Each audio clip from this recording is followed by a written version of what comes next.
Hey guys, David Duncan here. I just wanted to do a little heads up that there is a little part in the episode, about 4 or 5 minutes toward the end, where it sounds like we're passing through some sort of wormhole where our voices get distorted. We couldn't tell it was happening while it was recording, so we didn't know about it until the edit happened. So, apologize for that. I'm not sure what's going on, but just wanted to give you a heads up on that. It does clear up after a few minutes. Thanks. Enjoy the episode. Synthaholics, the Star Trek podcast.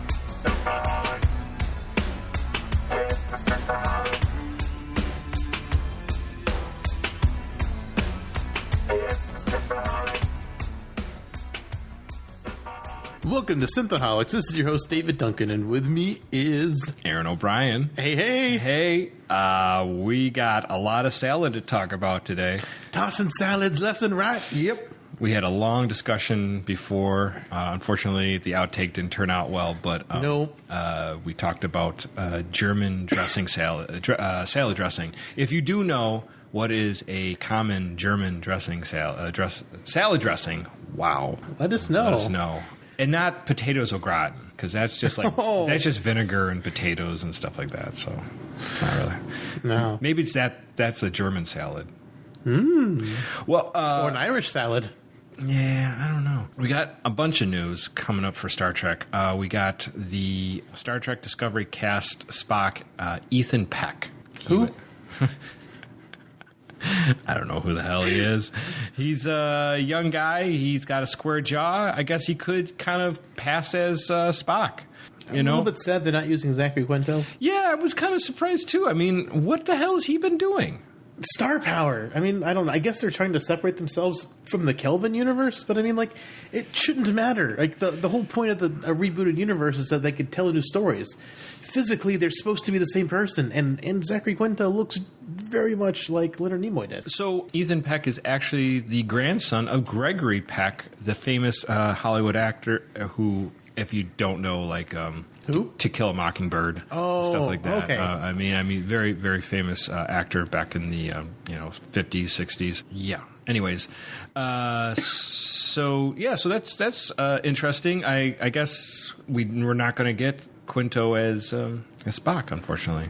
Yeah, I mean, I'm a little bit sad, but I mean, I don't know who this person is. Like, I don't think I've seen him in anything. Like, he's on TV shows that I've never ever watched before. Yeah, he's playing Heath Ledger's part in the ABC's Family. 10 Things I Hate About You, and CW Seeds I Ship It.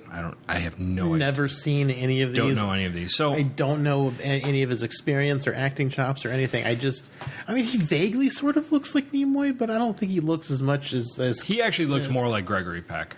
I mean, Gregory Peck has his like look, demeanor and stuff like that look to him. So, because Quinto has got the Nimoy look, like on fleek or whatever the kids are saying nowadays. On lock. You got that ratchet. I need to take my tires off. Also, we got unfortunately there was the dispute with Star Trek 4 that Chris Pine and Chris Helmsworth just cost way too goddamn much money. The rent is too damn high. So it's too damn hot in here. So oh my gosh. I posted an article just recently about somebody put, why do we need Chris Pine as Kirk? Or why do we even need Kirk? I mean, that's the core of Star Trek for that era. So, I mean, you need unless you're doing Pike or Captain April before. I mean, this is Enterprise NCC 1701. But the rest of the cast is set to return, so that therefore you need Kirk. You need Kirk no matter what. Maybe you could recast Chris Helmsworth. I guess. You don't really need... I mean, it would be cool that it came back, but... Do we need the story where Chris Hemsworth comes back as George Kirk? Do we need that? Not really. I just Not really. And I gotta admit, there's one thing I like a lot of what Chris Pine did for the Kirk character. I kind of hated his character was always a little bit bumbling. He's a little quirky. He's not like the Kirk of Shatner's Kirk. No, not at all. He's definitely more... There's more laughs involved, you know? Yes. And I get it, like, they're trying to keep it fresh and funny for younger audience and stuff like that. He's not like the intellectual, like, genius that... Could beat Spock in 3D chess. Yeah, like, he's too klutzy, almost, even. It's like, why are you still alive? And, like, even the way he, like, flirts with women versus how Shatner did it, it's more juvenile. Yeah, Shatner did it like more like a James Bond kind of character. Like he's just like, you know, I'm good looking, you're good looking. We're not going to say it, but if you're attracted to me, I'm here. And you know, and Pine's more like college, you know, college playboy. Yeah, like I'm going to pull out my acoustic guitar and sing some of Dave Matthews to you. Something like that. Yeah, it was crash into me, baby. Well, I don't know. Chris Pine. I mean, I'd hate for them to recast just because I'm used to seeing him as Kirk now. Mm-hmm. Mm-hmm. So I'd hate for them to recast, but like I was never super sold on the Chris Hemsworth coming back as his dad. Didn't understand why you need that. I don't know why that would be like the crux of a movie plot. I mean, like if he was in the only idea I liked is I think one we talked about on the show previously was like maybe he got stuck on Repente. Like that would be, and that's why he'd still be jacked like Thor. You know, so like they rescue him from Repente. They find out like Kirk's that could be interesting, and that would kind of like tie into Star Trek 6 a little bit. I guess this one was supposed to do with time travel too. So who knows? We don't really know. I don't want a time travel story with George Kirk. I don't know. Like, I would just love for him to be on Repente, just like jacked because he used to be Thor. Just taking out aliens. Yeah. Just like, you know, he's just fucking Marty. I want to. I want to see Chris Hemsworth mining dilithium with 2 hammers. Oh yeah, that would be awesome. He's got to have a hammer at some point. A little Mjolnir shout out or something. Yeah, a little joke. Yeah, come on, that would be hilarious. But but other than that, like I'm not really sold on the Chris Hemsworth thing. Like, why don't we just do something new? Why do we need to go back to Kirk's dad? I don't know. I guess they were going to go back in time for Star Trek 2 instead of Wrath of Khan. They were going to do the whole JFK assassination. Like, why do we need to go back and revisit this?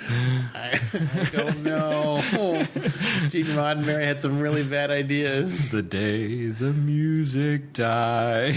He had some good ideas, too, but some of them were like, I don't know what you're thinking, man. I know. What's wrong with your face? I mean, brain. I don't know. Yeah, I don't know. Why even do that? There was another article that came out. This wasn't really newsworthy. I think it was through NBC, criticizing Picard coming back and saying that basically because Voyager was such a diverse cast. Obviously, you have Michael Berman, and you have Michelle Yeoh and playing Captain Giorgio. Thank you. That going back to Picard is sort of like putting things back into white privilege or something like that, and it's like we're giving power to the white men, and it just was very frustrating because obviously this person who wrote this article has never watched Star Trek before and doesn't know that what Picard's persona is.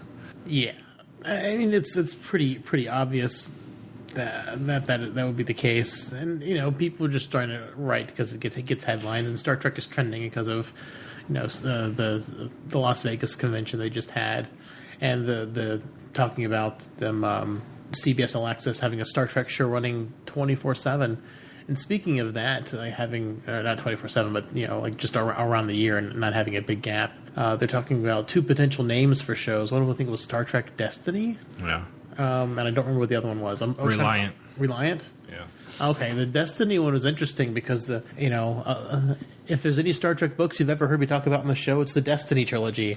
And I love the Destiny trilogy so much. It's like a crossover series between the Borg. Well, it's got the Borg in it. It shows the beginning and ending of the Borg, but it crosses almost most Star Trek time eras. We've got characters from Enterprise. We've got Erica Hernandez, the captain of the NX-02, Columbia. We've got her and her crew. We've got Ezri, and we've got some other people from Deep Space Nine, and we've got Picard, and we've got Riker on his own ship. So there's like all these stuff, all the static jumps back and forth between all these different time periods, and it deals with the rise and fall of the Borg.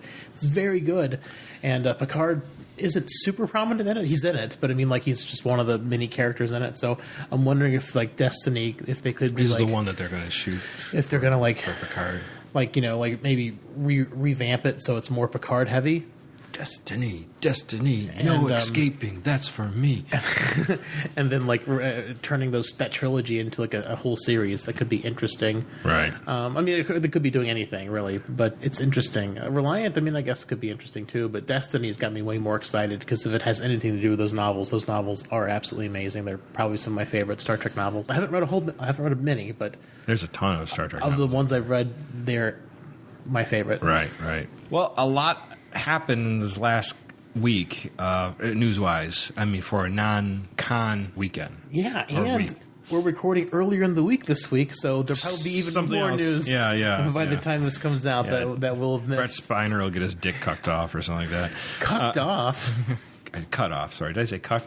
You said cucked. That's weird. Yeah. I don't know how that came out. Anyways, should we get to a main topic? Pre-show talk. That's how it came. Yeah.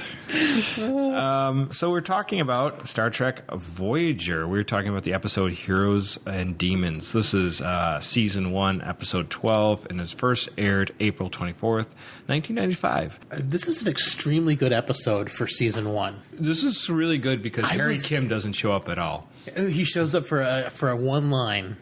Thanks, guys. What happened?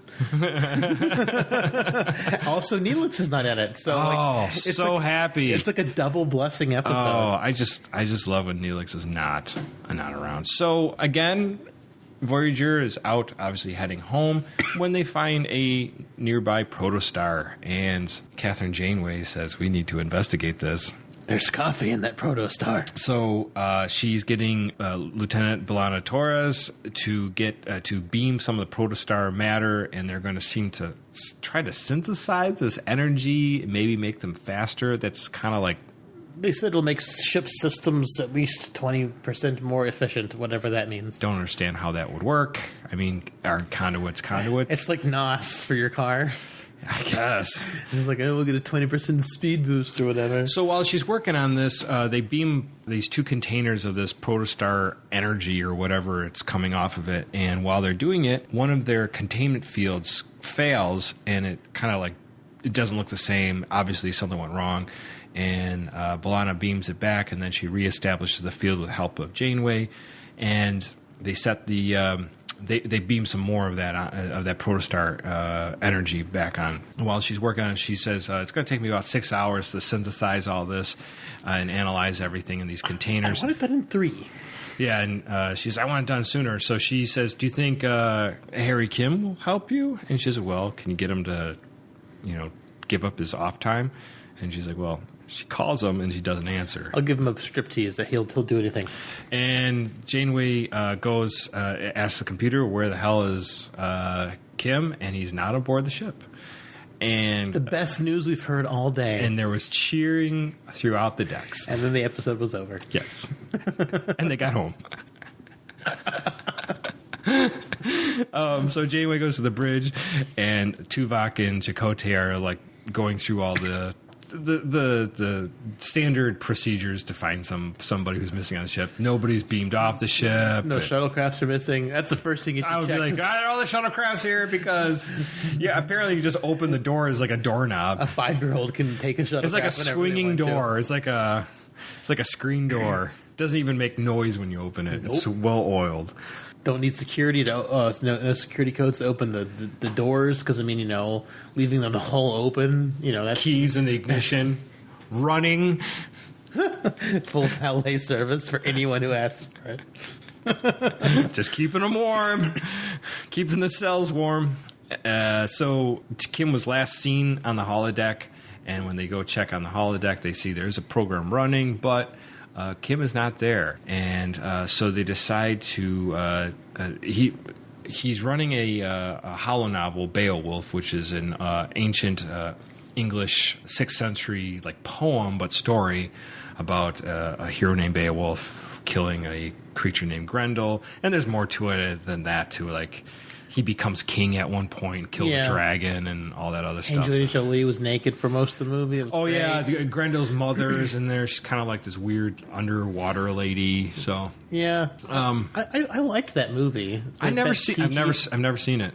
It was pretty good. My brother didn't like it because they Josh, who's emailed us those really long letters, he didn't like it because they changed the story of Beowulf. Oh, did they? Okay, I haven't seen it, so I don't know. But the thing is, the whole point of Beowulf is that you're hyping up your actions, you're making them bigger than they seem, so that in the movie Beowulf is more flawed than what he is in the poem. The poem, he just does all this awesome things, but that's the whole point.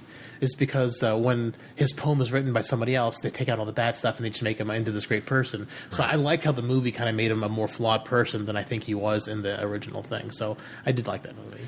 Yeah, they take out the Crohn's disease. Yeah, that's not mentioned. And the part where he has sex with Grendel's mother, but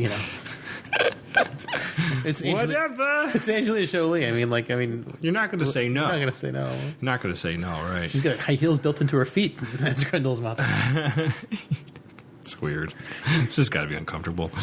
So Tom Paris and Chakotay decide that they're going to go onto the holodeck and see... Oh, no, I'm sorry. Chakotay and Tuvok. I'm sorry.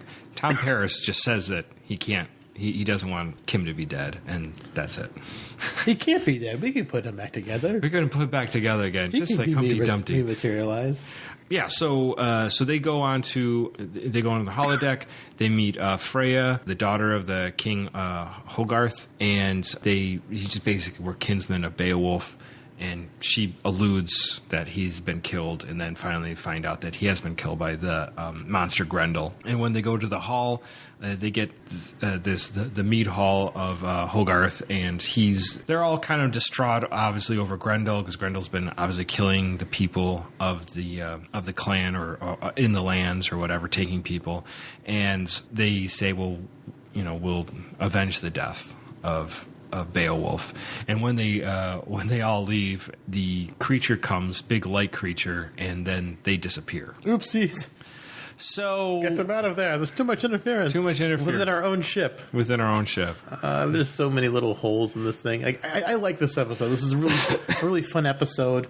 Really fun seeing the Beowulf theme throughout. It's just there's so much technobabble in Voyager. It's like, oh, there's so much interference. I'm like, that just seems silly. You're inside your own ship. Well, I mean, as we find out the reason why later, it makes a little sense. I don't understand how the proto creatures could hack the system so well, but apparently they can. I guess they know how to program a holonovel. to lock out any kind of scanners. Right. So Tuvok and Chakotay go missing. And there was much rejoicing. And man, this episode just gets better and better. Just leave them all behind. Don't save them. But just go forward. Let's introduce a new security chief and a new first officer and a new science officer. That would be great. Just keep going. So the crew figures out that the photonic energy must have created the problem on the holodeck. And so that was exactly the time when Kim first went on the holodeck, started the adventure, when Taurus beamed aboard the photonic energy. So because of this, they're like, okay, there's something going on, so they're going to start figuring out what's going on with that photonic energy in the star. And so they're going to decide to send the Doctor in, because the Doctor's already energy, so he can't be turned back in it because he's energy to begin with. So they're theorizing that something's going wrong with the holodeck, so their people are getting turned in, physical matter is getting turned into energy, getting stored somewhere. And then we get this weird... So the Doctor gets recruited for this, and then we get this weird discussion between Cass and the Doctor, how the Doctor's apprehensive as he's trying to read up on Beowulf. I have my reservations on, like, how would Cass even know that he's apprehensive? And especially being so early into the show. Yeah, I mean, he's like, I don't know. It just seems weird to me. I didn't buy it. And it's like, he's still a hologram. He's still a program. Do you not buy it because all those horrible stories that have come out about Jennifer Lean? No. It's like I can't buy anything she does anymore. No, it's not that. I mean, I feel bad for her because of that, but I is more of the idea like he's a computer program. So why would his demeanor change? You know, he's got his bedside manner no matter what, which is kind of bad. So I mean, what's Mr. Zimmerman bedside manner? Yeah, the best kind. What's the difference? And then so she's like, well, because it's your first away mission, you should pick a name. Have you picked him? He's like, I'm down to 3 names. Lies. Strange. He never picks a name. He never picks a name. The entire series. I don't understand why this was even brought up. And they brought it up, like, I think they drop it, like, finally after season 4. Do but they? I think around season 4 they're still talking about it here and there. Do they? And then I think after that I it kind forgot of just if they do. away. So I feel like it comes up again, like, later in the show, but, like, Okay. then they drop it by, like, the late second half. So the Doctor almost goes through the same chain of events as Chakotay and Tuvok did. She meets Freya, and Falls in love with Freya. Yeah, and meets the king, and gets into kind of a tussle with one of the king's guards or something like that. Yeah, and he says the Doctor says that his name is Schweitzer. He comes out with the name. It's I feel like that name was like totally just played for yucks because like. This is a really good episode, and it's kind of serious in the way they play it. But at the same time, they also like have this name which is ridiculous, and they're chanting "Schweitzer, Schweitzer." I know it's weird. It's like it's hilarious. It's like funny. Yeah, it is. It's just so weird. So at one point, she's going to just before he's going to fight the monster Grendel. Freya is kind of like, "Hey, it's cold out there. You gotta be warm before battle. You know where I sleep. You know where I sleep." Gives him a kiss, and Doctor's like, interesting. And then as soon as she exits the frame, Grendel shows up. And this is the first time we actually see the Doctor kind of in panic because the Doctor gets his arm basically ripped off. He gets transferred back to sick bay without an arm. Odd.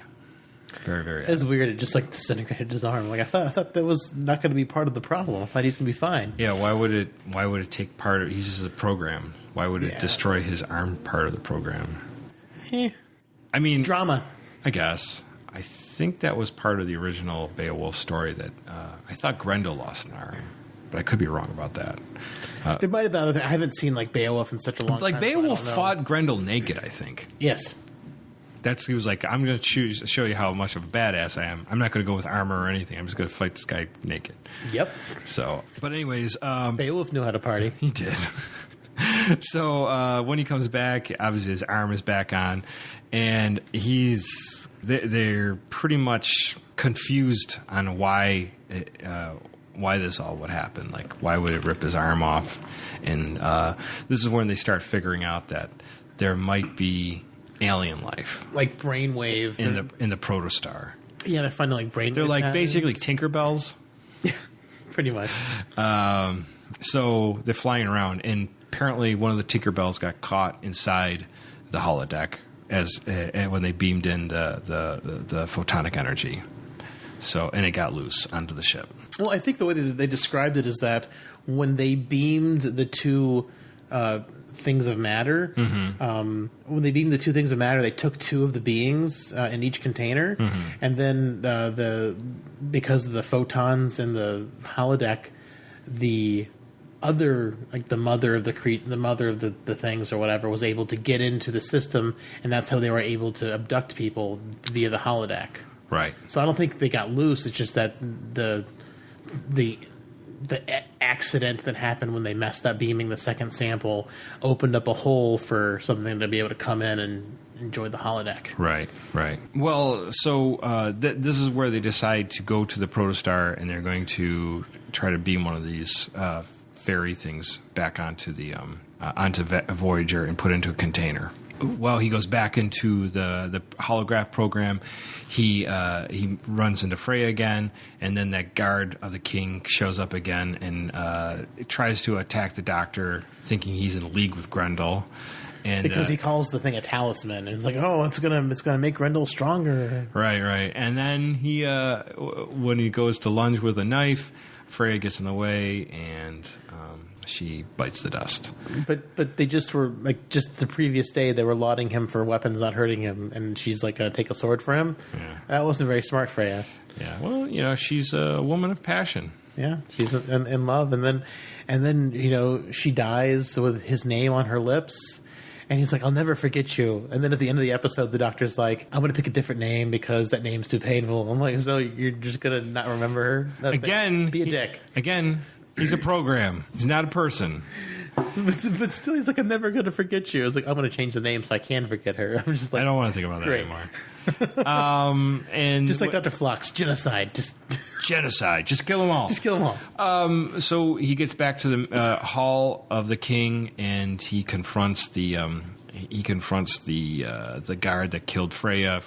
The guard blames the doctor Schweitzer for killing Freya, and the doctor all of a sudden gets real badass and scares the hell out of the guard.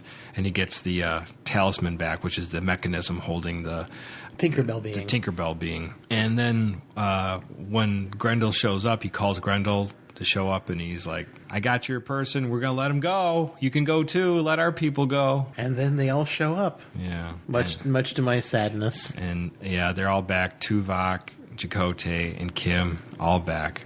And the doctor goes back to his daily routine in the sickbay, seeming happy that he doesn't have to do that. And like you said, he doesn't want to stick with the name Schweitzer because it's just too painful. Just too painful.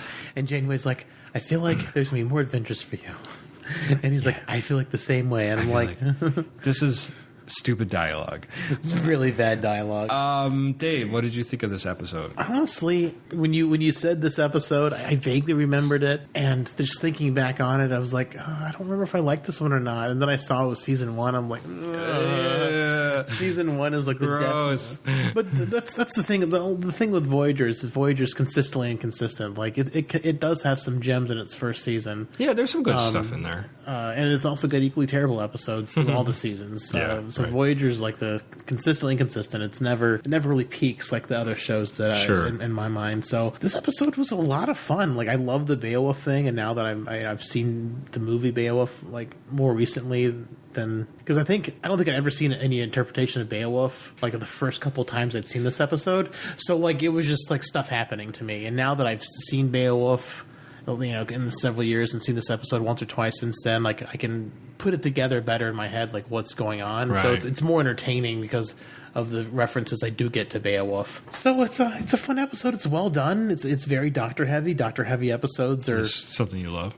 Are almost always better when it comes to Voyager because Robert Picardo. No Neelix. No, almost no. No Kim. Chakotay is gone within like 5 minutes. 5 minutes of the episode. It's great. So I mean, like this episode's firing on all cylinders for an episode that David would like. So I really enjoyed this. What about you, Aaron? So I remember liking this when I saw it. Going back to it, not as crazy as I remember.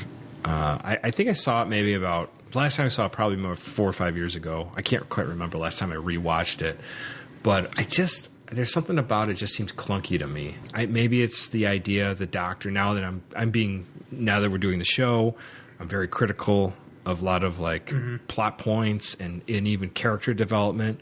And I'm like when Kes has the conversation with him, like, you seem nervous. Like, why would he be nervous? He's a program, and I know he has more inflection than just an average program, but he would just keep the same demeanor no matter what, and it just seems odd to me. And then we have things where he's like, like you said, the Schweitzer, he doesn't want to carry that name anymore. And I understand he's trying to develop like a persona, or that he is an intelligent, sentient program. Mm-hmm. But I don't know. It just a lot of things started rubbing me the wrong way now that I rewatched it because I'm being really critical, and I'm in the Synthaholics. I got that mean gleam in my eye of like, where can I tear it apart? Why? And I don't actually approach shows like that. I don't normally go and watch shows and like, how can I tear this show apart? Because I don't like that. I don't like that, but I just like. I didn't love it as much as I remember. I don't think it's a bad episode, and like Robert Picardo is always fun just to watch. He's just super entertaining. So him being in a Viking or Dane's hall is hilarious. And it's him, like you said, he's eating elk and all that stuff. And he's talking about how he saved. Tell us how tell us some of your exploits of what you've done. Saying all this medical stuff, and they're like, that's an interesting story. It's unique, I suppose. Yeah.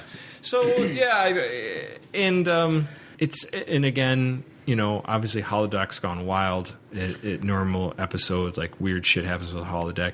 I just find it too convenient, But the thing is, with this Holodeck Gone Wild episode, it's not even really the Holodeck. It's the Holodeck didn't go wild on its own. No, it got an alien trapped in it. It was an outside influence, which is interesting. It's a different take on the Holodeck Gone Wild. Sure. Where it wasn't like. It wasn't just a computer malfunction. But how would a Tinkerbell alien that would be completely alien, that's living in a protostar, why would it even know how to interact with the Holodeck and take on the persona of Grendel? Granted, I definitely agree. There's issues with the writing and like common sense and stuff like that. But then again, this is still first season, and first season stuff is always usually a little bit rough. And like characters seem very hollow in this episode, just in general.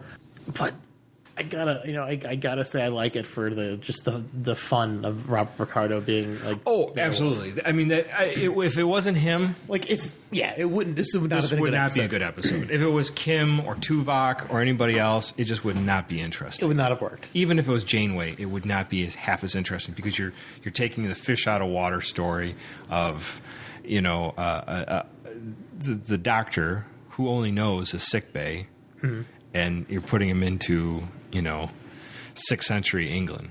Well, I mean, I think part of the complaint you had about the doctor, being nervous, is because the doctor's fundamentally had to change his programming. He's the emergency medical hologram. He wasn't meant to be on half as much as he already is. Sure. So he's I don't know if this is actually happening or not, but I assume he's having some kind of mental breakdown for he knows he's not supposed to be on this much, and he's he's pretty much always on, right? Because he's the only doctor Voyager has, right? No, so he's probably got and he's programmed her after Mr. Zimmerman, and Zimmerman seems like a person who's got lots of anxiety as it is.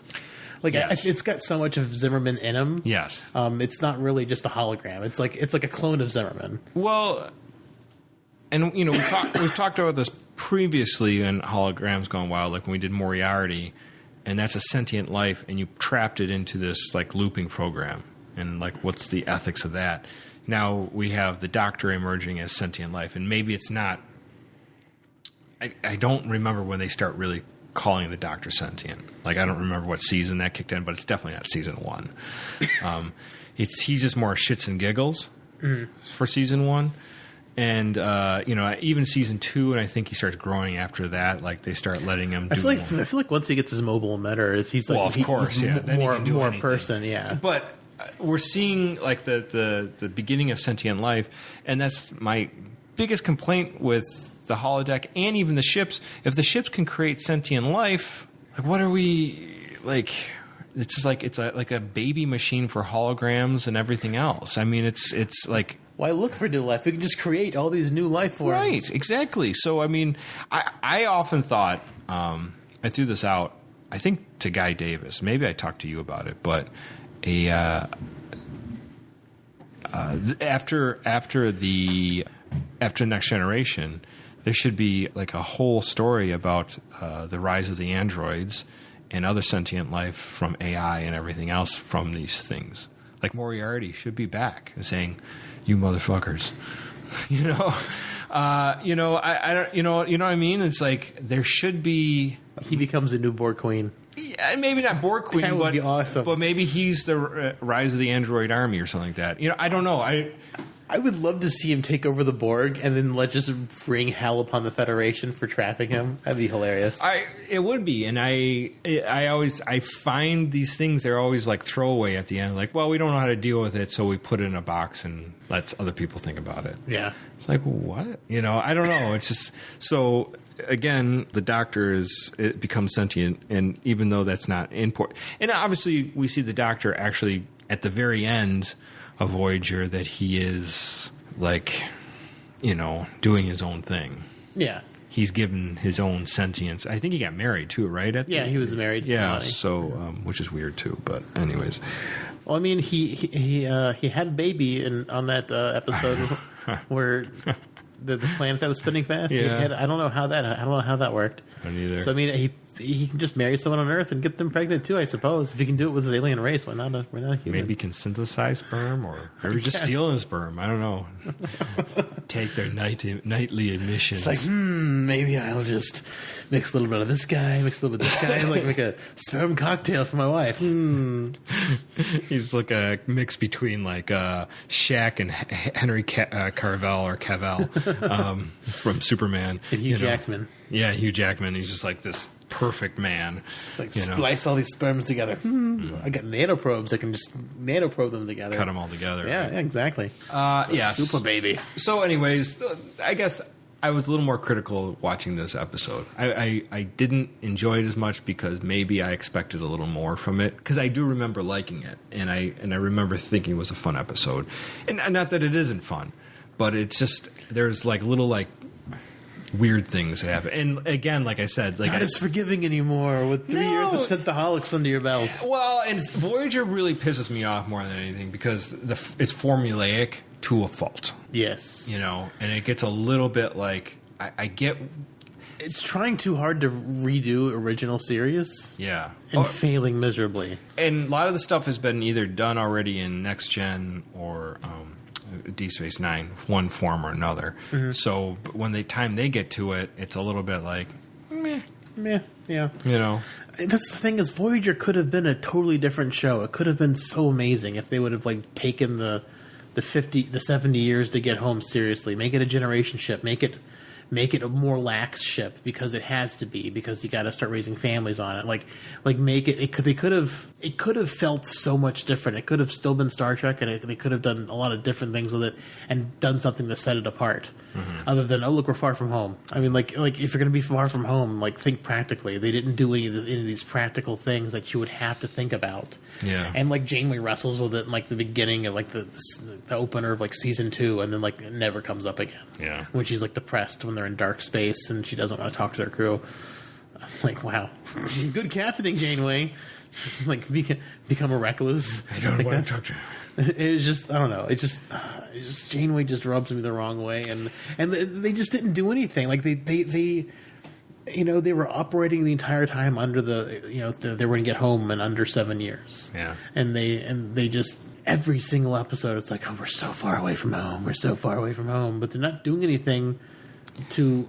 Other than looking for shortcuts. And I'm like, if they would have done things, if they would have made it like a more family-centric show and getting more families and set up on the ship, right, and showing that kind of stuff, it could have been a lot more interesting and seeing how that works. And I don't know, just if they set it up as a generation ship show and they skipped a whole bunch of years and stuff in between, they could have been so interesting.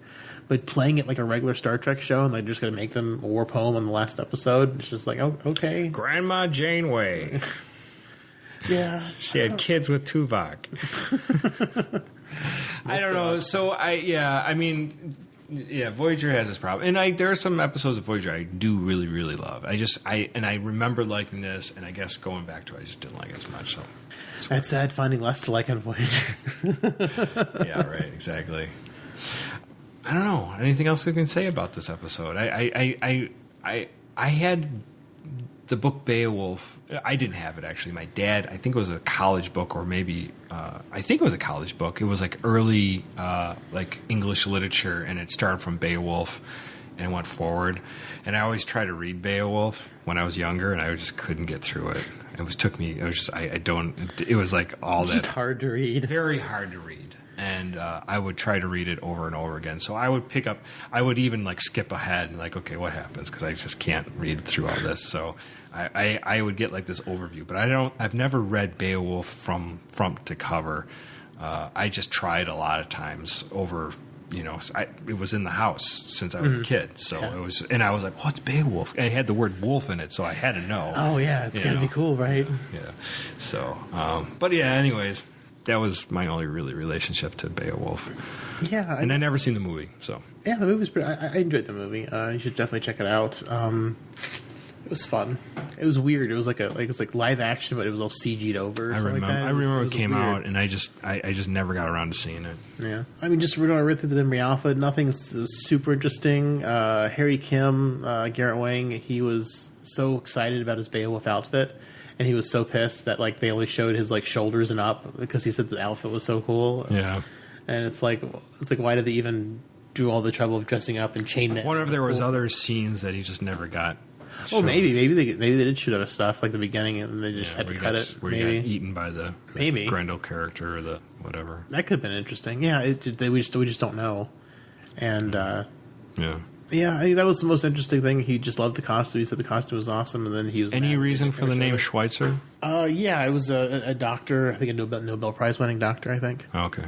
Right. I don't remember the first name, but yeah, Albert Schweitzer. Yeah. I don't know why I know that. Nobel Prize winner. I'm going to have to do a Google search. No, I know the name Albert Schweitzer. I just don't remember it right offhand. Probably did something good. I just don't remember. Albert Schweitzer. Right now, right here. Albert Schweitzer is a French-German physician, theologian, musician, and philosopher. He's a Lutheran. Schweitzer. I'm not seeing any reason. I'm looking at his Wikipedia page, and it's very, very robust. But he was a famous doctor, musician, philosopher, theologian. Nobel Peace Prize winner, and we're not sure why he won the Nobel Peace Prize. Neither the Memory Alpha nor his Wikipedia page apparently says. I know the name Albert Schweitzer. I just don't know exactly what he did. Yeah. So if you know what Albert Schweitzer did, let us know. Let us know. You can always email us. At Synthaholics. At synthaholics@yahoo.com, or let us know in the Facebook group. But I mean, this episode, there's not a whole lot of philosophy behind it. It's just kind of like... just a fun romp. It's like, here, let's do Beowulf in Star Trek. And Beowulf, there's not really any philosophy other than just a guy goes out, kicks a bunch of monsters' ass, becomes king, and sooner or later dies. Yeah. I mean, kills a dragon at the end. That's about it. So, I mean, a little bit, Chakotay and Tuvok were talking about the philosophy of just kind of like, why we need monsters to personify our demons. Yeah, and that was a little bit interesting. And then Tuvok was like, "Well, we don't have this kind of stuff in our literature." And like, Chakotay's like hints the popularity, like, "Ooh, sick burn! You burned the Vulcans for their boring literature." And Chakotay still didn't care.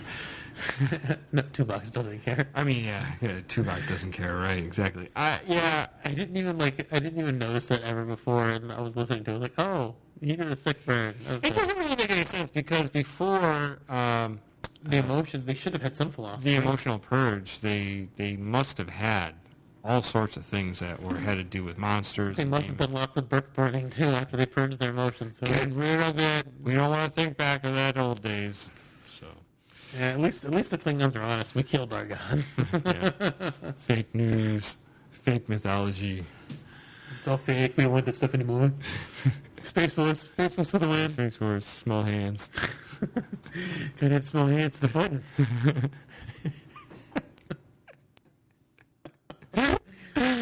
Don't want to press the wrong buttons. That's right, we don't. We definitely don't. Gotta get the right buttons in the right order so you get the Space Force. Get the spray tan. Spray tan. Raccoon eyes. Yeah, tan. Yeah, I don't really. This episode is just obviously just a fun, and it's obviously to show the Doctor off. You know, Picardo's acting and get kind of know his character a little bit. So, yeah, it's very much a exposition. Yeah, it's fun for the Beowulfy parts. If you like Beowulf, if you don't like Beowulf, and if you don't like the Doctor, there's not much to kind of win you over for this episode, honestly. If you're looking for a recommendation on that, if you love the Doctor and don't like Harry Chakotay, I mean, Helix, yeah, you've got a pretty good episode with not a lot of stuff. But yeah, I do agree with you. The dialogue's clunky. It does feel weird at points. Yeah, it's like everything's just shoehorning in just to get back to more Beowulf stuff. More Beowulf. More Beowulf. It just, I just don't. I just expect more, I guess, now. I mean, after you've had, Deep Space Nine and Next Gen, I expect better writing. That's all. I just better, it's more thoughtful. And I know not every... I'm sorry to disappoint you with Voyager, though. Yeah, I know. That's just how Voyager goes. I know. Whatever. So I'm not the only one who hates Voyager on Synthaholics. So, yeah, I don't hate all Voyager. I know, but it's just usually in the past, you've been like more like devil's advocate for Voyager. This is an episode I really liked, and and when I watched it again, I just was like, this got a lot of little crappy little holes. Yeah, yeah, it is sort of silly how just it all came to be, but it's Star Trek. Yeah, what are you gonna do? It's a TV show. I got over it. I just was thinking about it. All right. Oh man, I wonder if what's his face is playing Spock? Oh, Ethan. Forgot his name already. Bird. What is his name? Peck. Peck. Ethan Peck. Yeah, I wonder if Mr. Peck is going to be a good Spock. Oh, it's going to be interesting. But just to extend the length of this a little bit more, I think we're still underneath an hour at this point. No, Go as far as you want to go. No. With them casting so many of Discovery of Enterprise's cast of the time, do you think they might be trying to do like a Pike spinoff, maybe? No, I really don't. I don't think Pike will ever get a shake of his own. I think this is the most we'll see of Pike. I think Spock will be probably in command of the Enterprise, and I think we'll obviously grapple a little bit between Michael Berman's character and Spock, but I don't think they'll have. I don't even think there'll be a heavy Spock. I think Spock will come in here and there. Yeah, but with them doing so many casting on such big characters, it just seems like a waste if they were just for this season and then they didn't do anything else with it. I have to because they got Rebecca Romaine as number one, Anson Mount as Pike. I mean, sure they cast a no name as Spock, but I mean you still got two bigger stars. So when I first saw the Enterprise, I was very excited when it came out. Now, a little retrospect, I'm a little bit like, meh. It's like you have the whole fleet and you're going to go to the Enterprise just because you want to rope in more fans. It's a bit of what they're doing, pretty much. It's like, we need to get more fans on the show. We need to get more money on All Access. Yeah. I mean, and obviously they're going to do it anyways. I mean, if they're going to have Picard and new show and whatever else they come off with the Star Trek franchise, they're going to go. They're going to really milk that cow dry. Yeah, but I mean, they're just doing so much casting. I'm kind of wondering if they will do a Pike show. I mean, because I mean that's how they did. That's how they did the on the Flash with Arrow. They brought in Barry Allen. And then they, his episode did good enough, and they split off the Flash into its own separate show. If Pike is just absolutely amazing, and people just can't believe how good it is, then maybe. But you have to remember how Pike ends up in the freaking wheelchair. Yep. So I mean, he doesn't end up in a very promising place. So it's like watching the prequels of Star Wars and knowing that Anakin's going to turn into a huge dick. Yeah. And it's like, why am I invested in this character? Because I have no hope this character will ever be any good. I mean, yeah, I love Darth Vader as a bad guy, but I don't really. I did watch something with Trek Yards, and I thought it was interesting. They're saying maybe what if Pike is a Section 31 operative, and the reason he gets burned wasn't for saving a bunch of children. Maybe it was some kind of covert op that went wrong, and that was the cover. Save the children! Save the children from the burn! Save Robert! Apparently, children burn a lot in the future. All the time. Good grief! Yeah, I don't know, but I don't know. That just seems kind of interesting. I was like, because it just seems like because the way the preview went.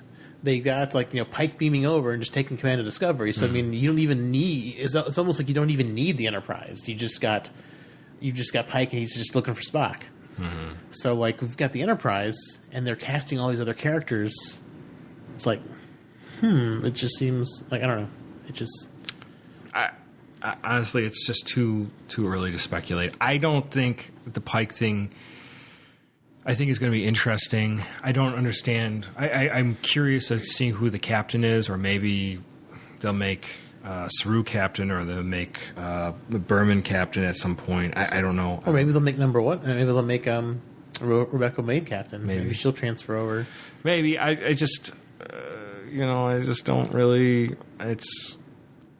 I just feel kind of like cheap. I feel it's cheap in the end. Now looking at it now, not that I'm not excited to see it, but I feel it's like a cheap, like, get more fans interested. Kind of like them bringing Worf on the Deep Space Nine. Yeah, kind of like that, or like I have always my biggest complaint of Battlestar Galactica. Let's make the Cylons hot chicks and make all the male characters female characters and make them hot chicks just to get more viewers. And I was like, that's just stupid. You're just playing to the lowest common denominator instead of writing a good show. Which I'm not saying Battlestar Galactica was bad. I'm just saying that it was a great show. It was done by Ronald D. Moore. I mean, you're missing my point. Yeah, they're just doing things just to get people to watch it instead of just writing a really good show. And maybe this is a good show. I don't know. Maybe it'll be great, and I got nothing to worry about. I think the reason they changed some of the male characters to female characters in Battlestar Galactica was just because there was no female characters to have in the write some new ones in. It doesn't. It doesn't even matter. You're missing my point because you didn't grow up with Battlestar Galactica. I did not. So no. I mean, I get your point, but I mean, it's just. I mean, I just feel like they're maybe trying to diversify it up because that's the thing nowadays. I don't care about diversity. I mean, it's fine. I love diversity. It's not. That's not the point. Yeah.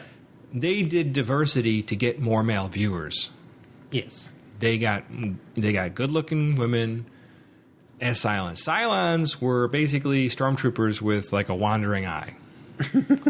And we loved them as kids. And all of a sudden they're like, no, now they're, women. So whatever, it doesn't matter. And the same thing, I feel the same thing with Pike. I feel it's like, oh, let's get people who are longtime fans to get interested again.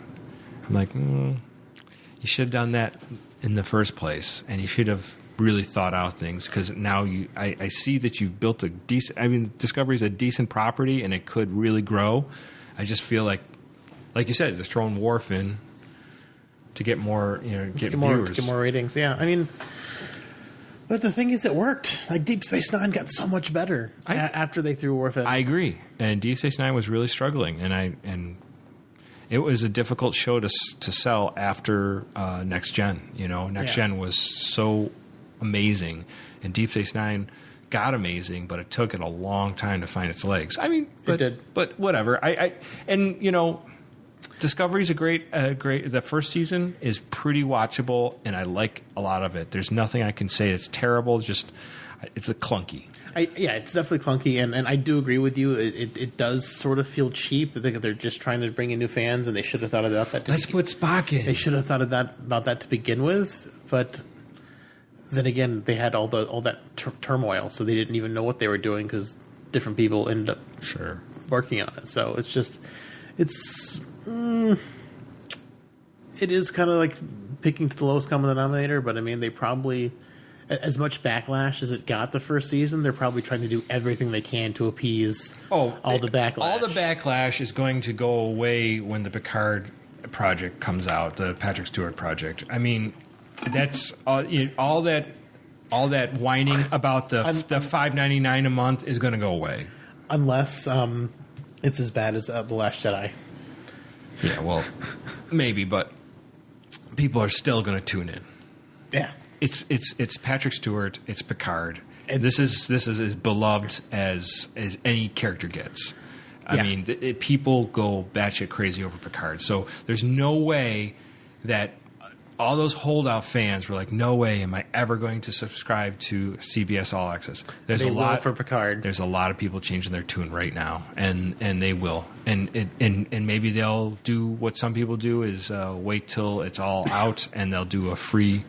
A free month or whatever it is, and they'll binge the whole shows. Fine, But they're also talking about like you doing a Star Trek show all year round, having like 6 different shows on, like, and that's awesome. That's exciting, and then for the podcast, that's really exciting too, because then we're gonna have a lot to talk about. We're gonna have a lot to talk about, and it'll be more new episodes than old episodes. That to me, that's super exciting. Yeah, absolutely. I am. There's a lot of things I am excited about what's to come for Star Trek.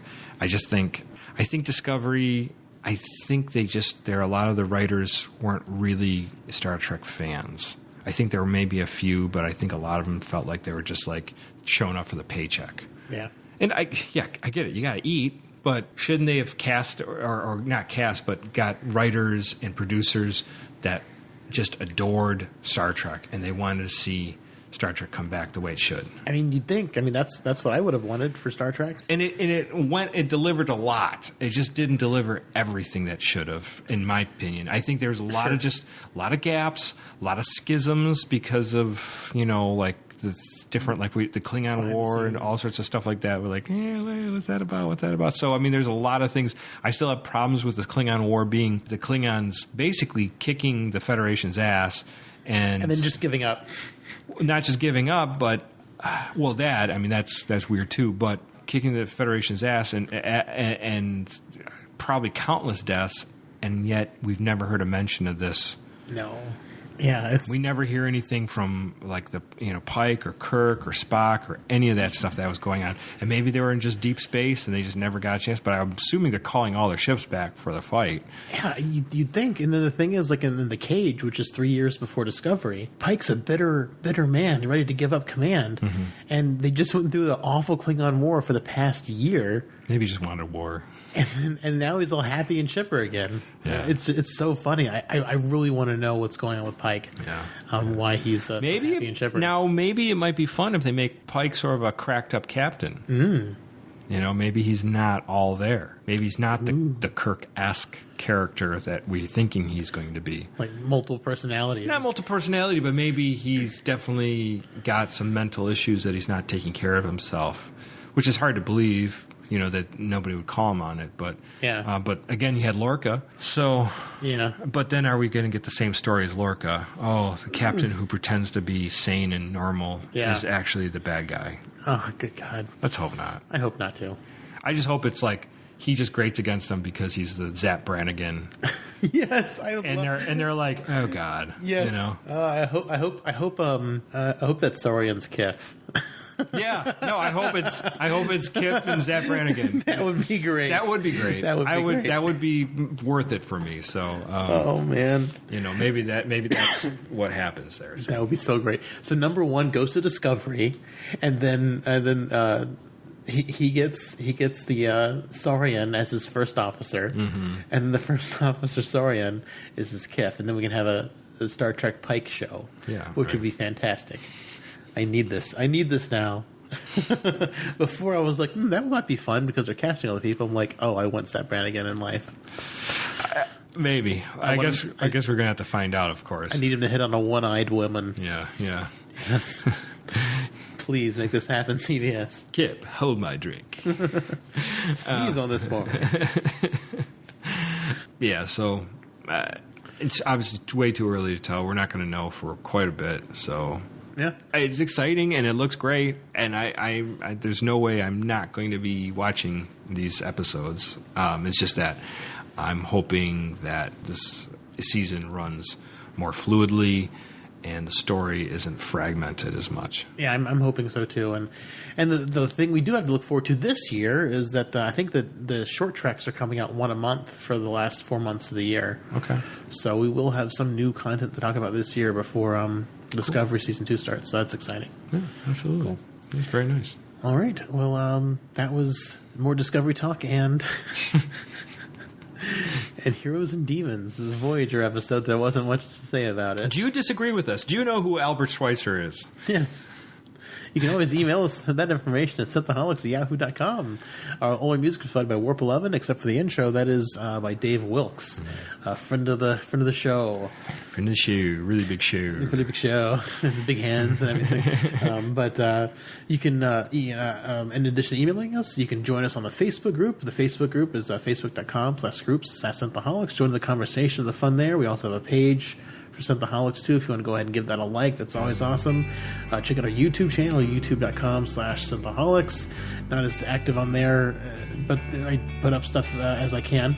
Mm-hmm. And on Twitter, I'm at David_J_Duncan, Aaron's at Blackbird 2004, Holly's at Lunar Thistle, and the show's at Synthaholic Duo. And go to Apple iTunes, rate and review us there. Give us 5 stars, all the stars you could possibly muster. All the Schweitzers. All the Schweitzers you can do. And you can just write Albert Schweitzer as a comment. It doesn't matter. It works. It works, as long as you don't swear. So if you could do that, that'd be extremely helpful to the show.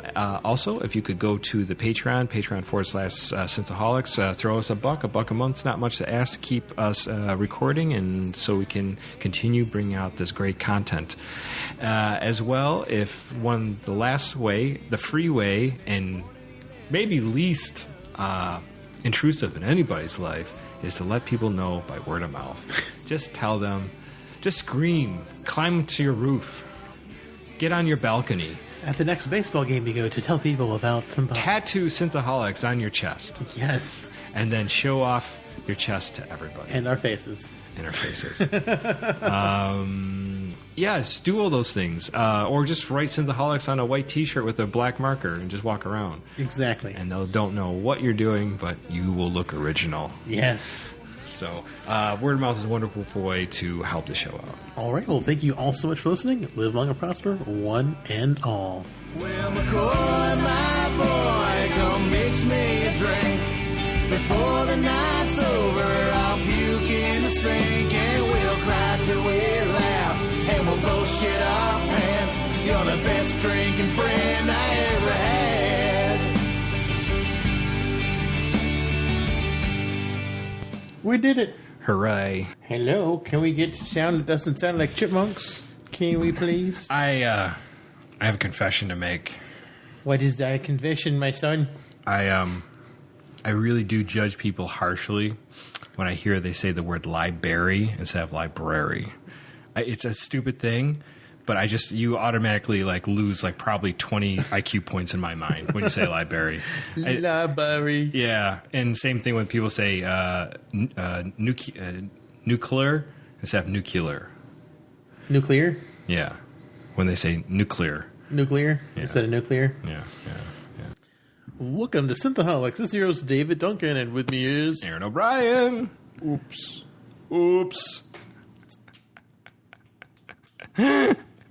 Just want to make sure that's plugged in. Hey, we didn't even talk about... There's a shit ton of news we got to talk about. Oh, we didn't even discuss that before the show. We were talking about salad. Yeah, that didn't come out too well. Tossing salad.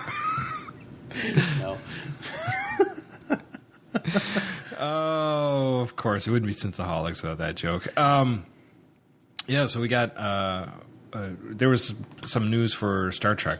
There was... sorry, I have to do a search because I don't remember everything anymore. You're going to have to edit this out. Oh, they had the announcement of who's going to play... I'm sorry. Oh. Yeah! Oh, there's 2 things. Okay, I remember. Okay. Can we just start over? That might just be an outtake. I guess. What the fuck are we talking about? Is this Star Trek or Salad Trek? Salad Trek. Welcome to Synthaholics. This is your host. Oh, God. We've gone so far off the rails.